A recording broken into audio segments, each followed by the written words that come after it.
இனத்தின் தலைவரடா, எங்கள் தமிழ் மொழியின் புதல்வரடா. தமிழ் இனத்தின் தலைவரடா, எங்கள் தமிழ் மொழியின் புதல்வரடா. கருணாநிதி, கலைஞர் கருணாநிதி, அவர் பெயர் சொன்னா போதுமே வரும் நிம்மதி.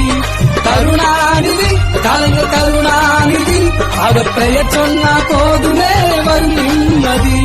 தமிழ் இனத்தின் தலைவரடா, எங்கள் தமிழ் மொழியின் புதல்வரடா.